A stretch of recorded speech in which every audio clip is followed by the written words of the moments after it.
Welcome to the Retirement Lifestyle Show. I'm your co-host, Roshan Loungani, here as always with Adrian Nicholson. Adrian, how's your week been? Week's been great. I'm looking forward to our podcast today. I have a fun topic for us to discuss. What do you have today, Adrian? My topic's called personalized planning beyond the numbers. And I think this is a great topic, and I'm really looking forward to discussing this with you because it's stepping away from numbers from a little bit. And as planners, I feel like that's something that tends to be focused on a lot. And I call that the quantitative data, just looking at objective facts, looking at the numbers, especially if you focus on financial planning. You'll look a lot at assets, liabilities, cash flow, income, expenses. This topic is very important for our listeners and viewers today because this makes you focus more on your life and experiences, and that will sort of fill in the gaps in the plan. So, like I said, planning sometimes really evolves around numbers, whether it's financial planning, investment planning.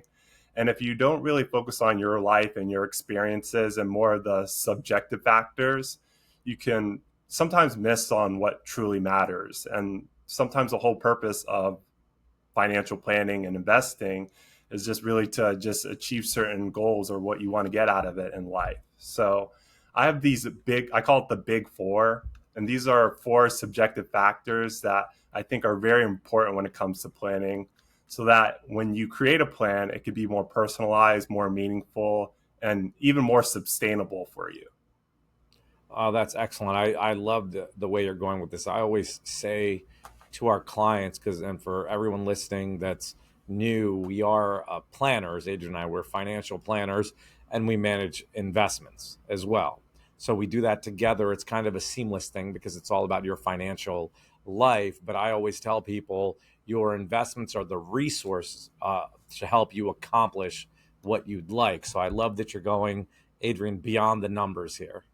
Yeah, exactly. Beyond the numbers. And I definitely did not want to do a debate format because I'm not sure what side you would went on this portion. I just want to just keep it simple today because that can be a big one. So one of the terms I just used in the beginning of the podcast was quantitative data. So like I said, that's the objective. Those are the numbers, what you would see on a personal balance sheet, where the qualitative is, like I mentioned, more subjective, more personal to you. And the debate format would be which one's more important, the qualitative or the quantitative debate, where the quantitative person would be like the numbers that you can't lie with those are the facts, that's what drives a plan, where the qualitative person would say, hey, there is no plan without the person. So I just more so want to focus on four qualitative features or subjective factors that stood out more to me that I think can really help with somebody when it comes to planning, when it comes to their finances, their life, or their investments, whatever it may be. Yeah, I guess we don't have to debate the topic, and I think you can make a strong case on either side, but it might be surprising to you and some of the listeners as well that I actually think the qualitative is the superior one to quantitative, and that outlook has definitely changed with experience. Oh, that's interesting. So you said you fell more in the quantitative camp No, earlier on, qualitative. or Oh, for qualitative? sure. I definitely did. Uh, I remember how important it was to me when I first started in the business to make sure that, every expense number was to the penny when we were projecting a plan, or that every data input was exactly there. And I do want it all to be um, accurate today, but we would always tell clients, even when I first started, that the moment you receive the financial plan from us, it's obsolete because the markets have changed. And what I've learned over time is there's so many assumptions baked into a financial plan. It's impossible to make the quantitative side perfect. Whereas, and so that's one part of my shift where I probably go qualitative over quantitative. The other thing is that I've learned through experience is that people's lives just change so much that you really need, which means the qualitative factors change as well, and that typically leads the way for the quantitative side. So I would go qualitative first, just because the quantitative will follow the lead of the qualitative side of the portfolio.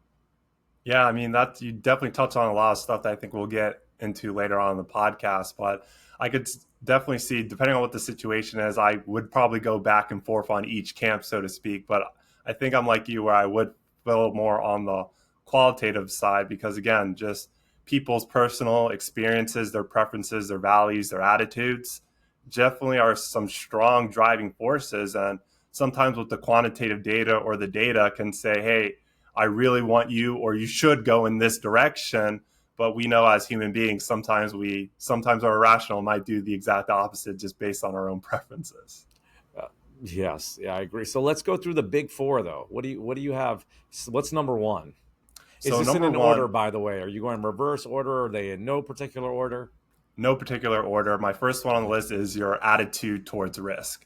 And I think this is a very prevalent one, especially when it comes to investment planning, but it could also be financial planning as well. And like I said, also just your life. Are you a risk taker, or do you turn to be more conservative? Do you like to play it more on the safer side, or do you like to take a lot of chances and see what happens? I think this is just a very crucial subjective factor that people need to think about when it comes to planning, because understanding your risk tolerance and incorporating it into your plan can help lead you into better outcomes and can give you more control as well and keep you on the right track. Yeah, and as I mentioned earlier, the qualitative changes as does the quantitative, but it leads the way. Your attitudes towards risk will change. So what I've seen is that uh, people tend to think they're more aggressive when the markets are heading up. And after the markets have gone down, they tend to be more conservative. And there's a lot of financial books on this.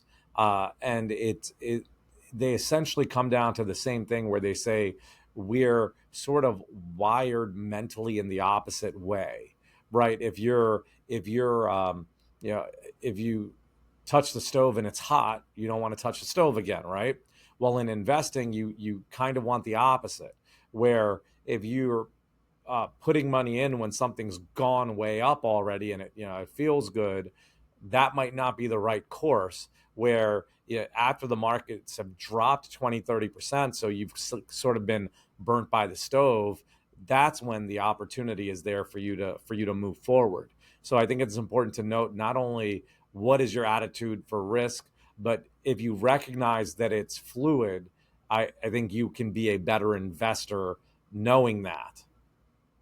I like the word that you use, fluid, because that's very important, especially as you go through different changes. Not being, so to speak, locked into a certain appetite of risk that you have can be is crucial in this situation.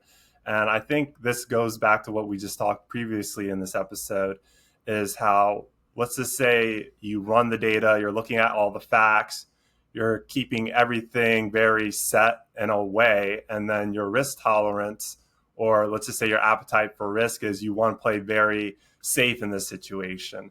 And you're running the numbers where it says maybe you need to take a little bit more chances to achieve that goal that you want.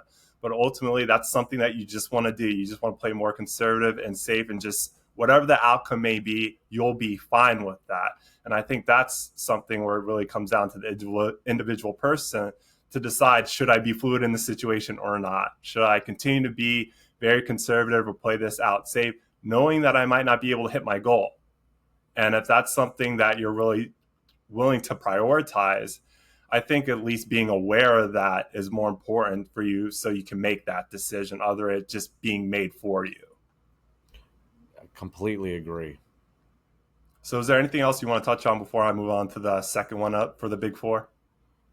Yeah, I definitely like this one with the attitude towards risk. The only note I'd make is this is not just investment wise, right? You had mentioned with planning, other areas where your comfort level and your risk tolerance will come into play are from a planning perspective. What is your how much do you want to keep in cash? And usually we'll say 2 months to 2 times to 6 times your expenses. We have some people, myself included, that keep less than that in cash. I have other people that'll want a year's worth of expenses in cash.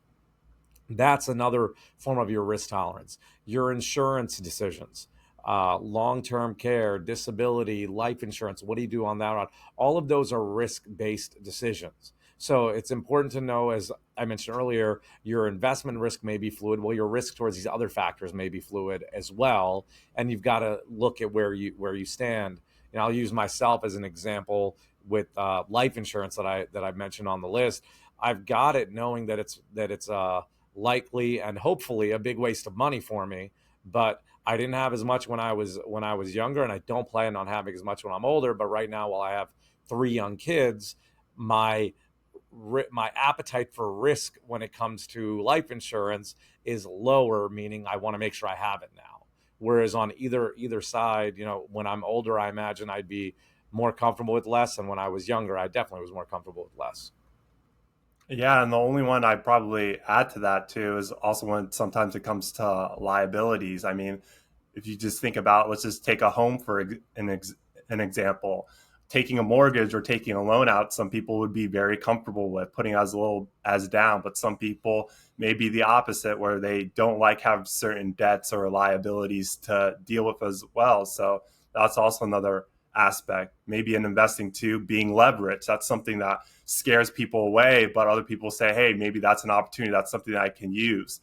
You can see it in a lot of different aspects when it comes to investing and financial planning, or just being aware of it and just trying to incorporate that into your plan on saying, all right, how comfortable of a risk am I going to take in this situation versus this? It might be different. You might be somebody that says, oh, when it comes to investing, I like using leverage a lot, but when it comes to a home, I want to pay it fully in cash. So you can see it kind of, people's risk appetite, depending on what it is, can change. So I think that's also something interesting to point out as well. Yeah, for sure. It definitely will change. Yes, I agree. So I'll move us on to the next one. The next one I have is longevity expectations. And this probably will move us into a big time frame discussion, but how long do you need to plan for, or how long do you expect to plan for where it comes to a certain goal or something that you're trying to achieve? So really zeroing in on a time frame based on whatever circumstances you're in is just very crucial when it comes to planning, so you're more prepared for the future and whatever outcomes occur. Yeah, this is a tough one, and this is another one where when we go to the qualitative quantitative debate, I lean towards one side. You don't know how long you're going to live, right? When I'm speaking towards retirement planning at this point, but that could even apply to the insurance life discussion we talked about with the risk as well. But you don't know how long you're going to live, and what you probably don't want to happen is to have been retired for 25 years and then have to go back to work because you're running out of money.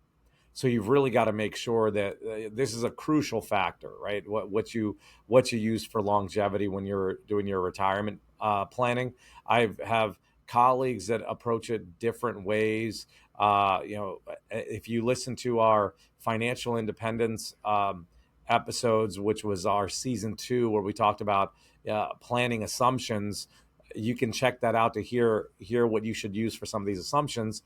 But I remember I typically like to use age 100, knowing that the likelihood of living till 100 or beyond is um, is relatively low, so you won't run out of money. Well, if you listen to that episode, our colleague Eric, who was our host previously with us, he likes to have people answer a longevity questionnaire, and then the software will estimate how long they expect them to live.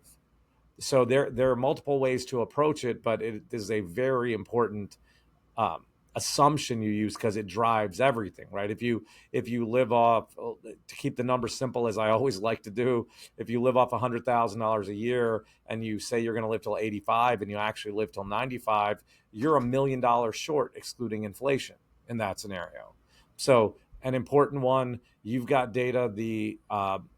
The insurance companies don't have, and I say insurance because usually people are looking at them when they're projecting longevity.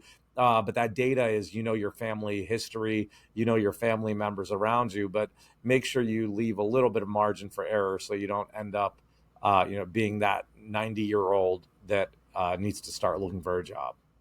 Yeah, no, exactly right. And then I think also something interesting is just the amount of research that is out there. Obviously, looking at your own personal situation, family history is important if we're talking about life expectancy too. And there are companies and universities just doing research and studies, especially using artificial intelligence. Those language models right now can help give you a good maybe starting point out there. So technology is definitely progressing where it can help you just identify and really see what those expectations are for you. And again, what I'm talking about here is again a time frame.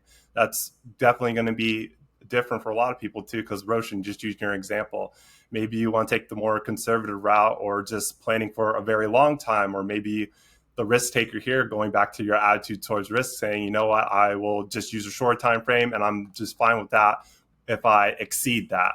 That's also something that you have to look at too. And that's very important when it comes to looking at something that you're planning for in this situation.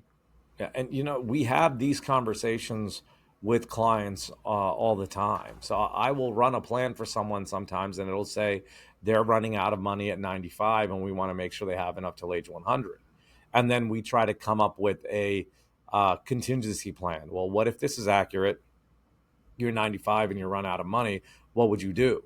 And so then we figure that out, and we have the opposite conversation too with people where we say, okay, you want to retire next year, you're running out of money at 95. Is it better to work another year or two to make sure you close the gap? So we try to address any different ideas we have to we come up with any ideas we can to address those any shortages. Yeah, and it's just something that's not really measurable and it really just depends on the person. Like, what are your feelings towards that, or your emotions? Where if you're trying to predict how long you're going to live or how long you should plan for in retirement, people are going to respond differently. And especially if somebody's working, just being able to make that transition, that step draws a whole bunch of new emotions and feelings as well that can't really be measured here or quantified in this instance, that can impact people's decision and their plan in general. Yeah, and the responses that we get when we ask that question vary significantly. Some people will see that 5 year shortage and be very stressed out and say, "Well, I'll work another couple years." Other people will say, "I'm 65 now. That's 30 years down the road. I'll worry about it 25 years down the road," something like that. So, And those it, two people that you mentioned too could have almost not identical, because that'd be really hard, but possibly almost the same financial situation, and they are making two different decisions on that. And that's why I think this topic that we're discussing about is just so valuable today, because if you just think about it in the most objective way, how can two people in the same situation decide differently on it? But maybe somebody's just really enjoying their job right now and they just don't want to leave that, and that's the deciding factor. Or maybe the other person is like, I'm going to be living for a very long time based on my family history, so I need to work these extra years. So I think that's just something too that I think is just very important to point out to our listeners and viewers.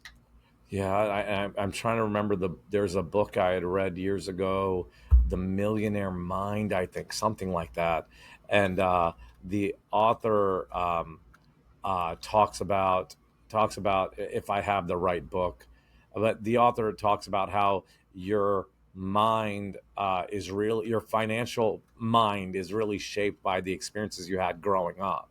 So yeah, the person that said, and this may not be the reason, this is just an example, but the person that said, it's I'll worry about it at 95, I'll worry about it in 20 years. So in my example, the person that said that may have grown up in a financial world where everything sort of worked out, so they didn't worry about it. And the person that said, well, I'll work the extra couple of years, could have been someone who had times where there wasn't enough money and they weren't able to get by, so they don't want to experience that again.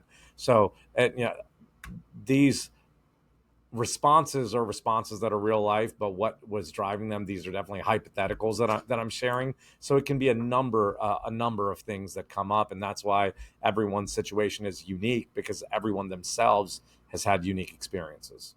Yeah, and to take those unique experiences out of a plan just seems like a shortcoming and just doesn't really make the plan as comprehensive as it should be. Yeah, I don't think you can take it out, because that's what makes the plan unique to that individual person.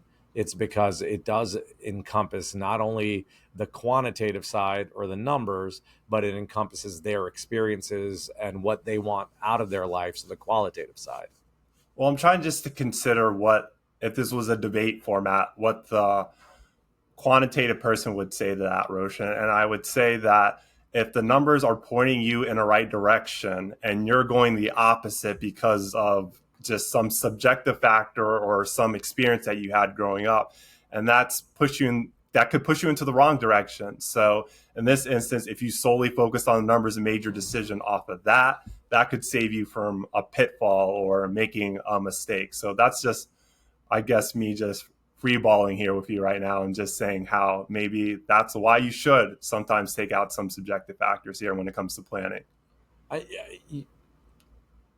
Protect you my from yourself in a way, I guess, is what the quantitative person would say here. Yeah, and then and they could have a point. And in this situation of someone running out of money, we could say, okay, well then work for another year or two to make sure you don't run out of money. Uh, which there's nothing wrong with that decision. But so I wouldn't be completely opposed to it.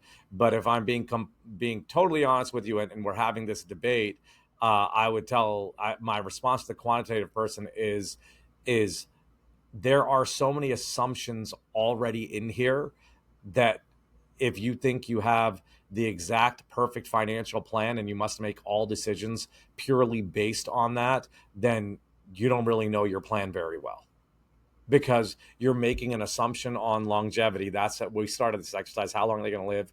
You're making an assumption on rate of return for the investment. You're making an assumption on the rate of inflation, and you're making an assumption on expenses. If you change any of those by as little as 1%, just thinking of the investment or the inflation side, it'll change this person from being short 5 years to having excess.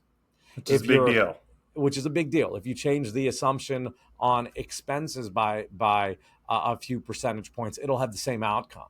So I really don't think you can't make a purely quantitative decision because your numbers are not scientifically accurate, right? So it's like you can't tell 1 plus 1 is always 2, right? That's a law before you start getting into proofs and getting creative with math. Just at its most basic level, 1 plus 1 will equal 2. Well, when you're building a financial plan, you're not dealing with a 1 plus 1. You're dealing with two numbers that are somewhere in the general vicinity of 1, and they're probably pretty close to 1, but they aren't exactly 1. So now is it going to equal 1.98 or is it going to equal 2.02? You really don't know.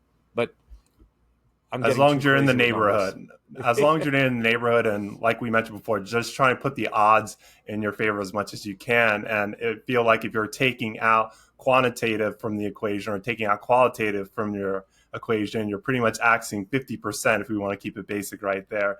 And then the odds will definitely not be in your favor in that case.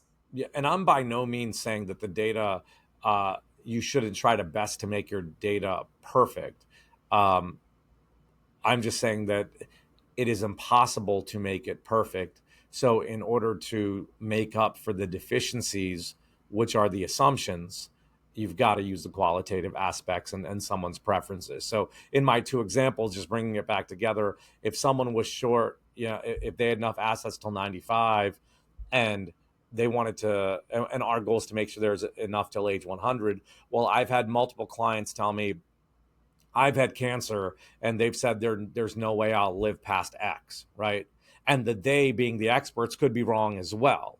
But that person may be more inclined to say, I'm fine with it being 95. Where if you'll have the other person that said, if I die at 95, I'll be the first one in my family that didn't make it to 100. For that person, you've got to go at least go out to 100. So that's where I think you've got to be customized. That's great. And I'm glad you just brought up just identifying the assumptions that you're using in your plan. Always reevaluating that as well, because like you said, it definitely can make an impact if it goes 1% higher or 1% lower. So I'll move us on Yes. to the third one, which is values. What are your priorities and your motivations, especially when it comes to your plan, aligning your values to make sure that your time and your resources are being maximized for your full fulfillment. I mean, that's just something that's really crucial to somebody's plan as well, especially over the long term. You want to look back and, like I said, making sure you're maximizing your time, making sure you're maximizing those dollars in your plan so they're doing what you enjoy the most or what you value the most or whatever your priorities are. I think that's something that's just a great thing that we can really hone in and focus on when it comes to your plan, because that's just something as humans we really strive for every day. Are we really maximizing our time? Is our money being spent for our full enjoyment or our fulfillment or something that we are very motivated by or value? Is really at the heart of the being. Yeah. Another very important factor. I guess that's why you call them the big four, right? They're all big important decisions. But yes, I don't think you can necessarily do this without considering someone's values. Because we're talking about longevity, I've got retirement planning thoughts on my mind, but this applies for everything. With the retirement, I think of people who I have clients with excess, and one will say, well, I'm going to keep myself on a budget because I want to donate as much to charity when I die. Others that'll say, well, my goal is to make sure I don't have any money left. I want to spend every penny. And others will say, well, I want to give X amount. And I have had people have a specific amount that they want to give to their heirs. So it's their values that help drive their decision. If you dig deeper, there could be reasons behind it. But I think of college planning as well, where I'll hear from people. You mentioned earlier that people could be in the same situation. I've heard from clients, well, I had to work through college and pay for college. For that reason, I want my child to have to do the same. I've had other people say, I had to work through college and pay for it. For that reason, I want to fully fund my child's college. So the same experience can lead someone to make can lead them to make a different decision for what they want for their children, which is illustrating their values and beliefs, which are uh, built over time. Yeah, and it just makes me think of just an analogy of just if you're on a road and you go off to the side and you take like a path where if you think about it, maybe the numbers or the quantitative information gives you certain paths to choose from. And as you take one, you might go to another one that you wouldn't have if you went the other direction. And I think that's where I the value is on how if you just go beyond the numbers or just stick solely to the numbers, it can really limit your plan in a way. So I definitely like that those real world examples that you gave, Roshan, because again, two people with very similar situations are going to end up in different situations based on their values, their beliefs, their certain priorities. And that's something that you have to plan for. So, like I said, you maximize your time, your resources that you have for whatever those priorities and values are in your life.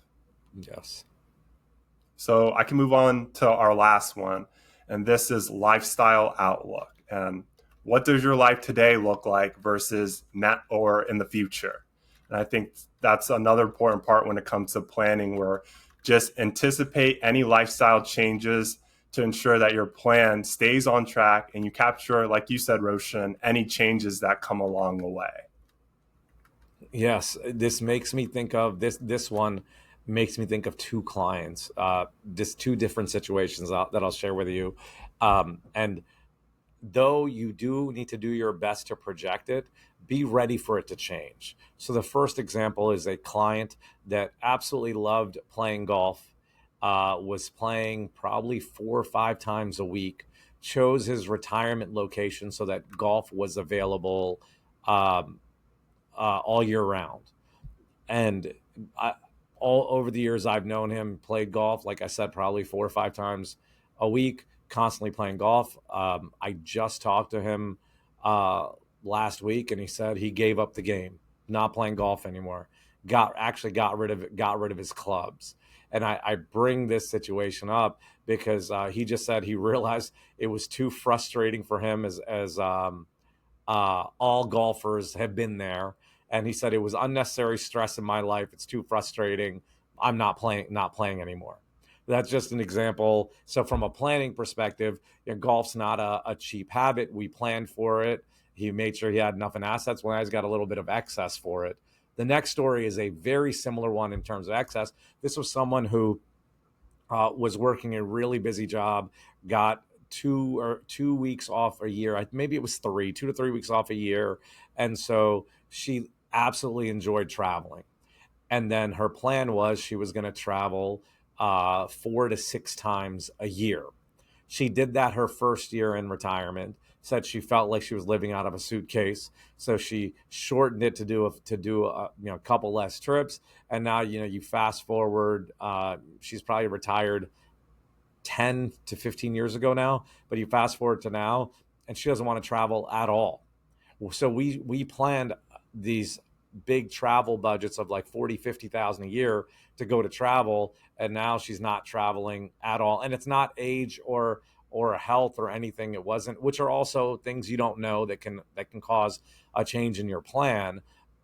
In both cases, they were fortunate, whereas it was in excess. But can you imagine the opposite if we planned for someone to travel and spend 5,000 a year in retirement? Now she's retired and loves going everywhere and wants to spend 50,000 a year. That would be a huge problem, because if you're planning, if you're increasing travel by 5x every year, that's an issue. So we'd have to have a conversation if there wasn't a shortage. So definitely planning out your lifestyle is important, but I think you need to be prepared for the possibility of something changing. Yeah, and I guess with those two examples, it makes me think of adaptability and being able to do that. Because in one situation, the golfer, he can adapt, his plan can adapt and change based on this change in his lifestyle. But the other story that you gave as well, or that other situation, wasn't able to adapt. So that's where that kind of the outlook is very important here when it comes to your lifestyle, because planning for that is going to be very vital in that situation where there was a shortcoming. So being able to anticipate those changes or planning for those changes is something here that you should really think about when it comes to the planning process. Yeah, and if you're unsure, go with the expensive one, which would make it the conservative outlook when we're talking once again about expenses. But the same when it's investments. If you're unsure, go with the lower assumption. With inflation, if you're unsure, go with the higher assumption. Make the conservative decision on all of these, all once again in an effort to make sure that you're not looking for a job in your 90s. And just see what matters to you. I mean, that just definitely guides your decision making, and just make sure and see how it can fit into your plan, and more importantly, your life, and not just sometimes just look solely on the number or the averages, and just make it as customized and as comprehensive as possible. Yeah, and that makes me think of one other thing too. Just when you're building your plan and having flexibility overall, is just you can run multiple scenarios, right? So when we meet with clients, it's very common for us to, someone who hasn't retired yet, to model what if they lived in city A versus city B. What if they sell their house? What if they don't sell their house? Travel twice a year versus 3 times a year. We'll model all these different scenarios. So when you're building your plan, and really, Adrian, as you said at the beginning, this is personalized planning beyond the numbers. It's figure out the scenario and then you look at the numbers accordingly. Actually, just this past week, I was looking at property prices in Miami for a client considering a move in retirement, to figure out how that would impact their plan, affordability, when to buy, all these things. So, and this person's uh, it's not like they're looking to move tomorrow, right? We just want to get some numbers and some data to come up with as realistic of an assumption as we can. Yeah, and I'm actually really happy that you brought up that scenario planning, because now that I think about it, I think that's where it really starts to draw out the subjective factors from a person, because you use a lot of the numbers, the objectives, the quantity data to really fill in the plan. And then once you start running a scenario, let's just use just a client in this example. So you start using the scenario planning, and then how they respond or what decisions you start hearing them make is when you really start learning more of these subjective factors, and which starts to differentiate their situation from other people. So that scenario planning is really helpful and gives you kind of a guide or a starting point on what path, like I mentioned before, you're going to starting to take. Yeah, yeah. And I mentioned this other story before too, of a client of mine that was using her vacations to figure out where she wanted to live. And after the third year, she realized where she planned to do it for either 5 or 10 years. But after the third year, she realized she really liked one area. And as you said, with scenario planning, that's another place where I think it'd be useful because, especially in the DC metro area, I feel like a lot of people move when they retire. It's likely everywhere, but I definitely notice it a lot here. So, estimating what you need to afford the property, whether you're going to sell your property or you're going to split your time in multiple places, planning out those scenarios will be very useful in not only affordability and the numbers, but your comfort level in retirement. Comfortability is important, especially what we talked about was some of these like the longevity expectation or risk. I mean, it's really hard to do something that you're not comfortable with. So whatever your comfortability is going to be guiding that decision. Yes. Agreed. Adrian, these were great. I'm just going to read the list back again. So Adrian's the big four are attitude towards risk, longevity expectations, values, and lifestyle outlook. And all of these, as you had said at the beginning, it's personalized planning going beyond the numbers. We did jump into some numbers and some debate here with there, but I hope we gave everyone something to think about when you're planning your retirement. And once again, getting a general start is good. It doesn't have to be exact. And as we always mention, if you need help with this, please reach out to us. Like, subscribe, give us 5 stars, and we'll be back next week with another great episode of the Retirement Lifestyle Show.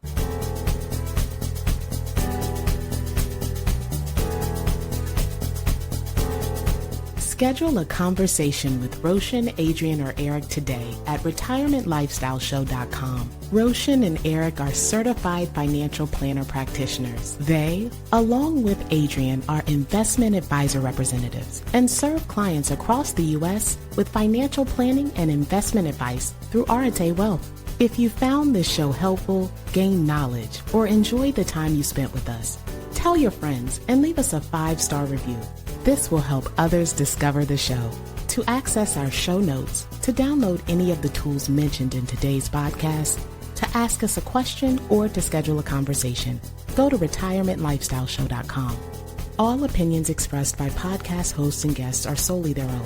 While based on information they believe is reliable, neither Arate Wealth nor its affiliates warrants its completeness or accuracy, nor do their opinions reflect the opinion of Arate Wealth.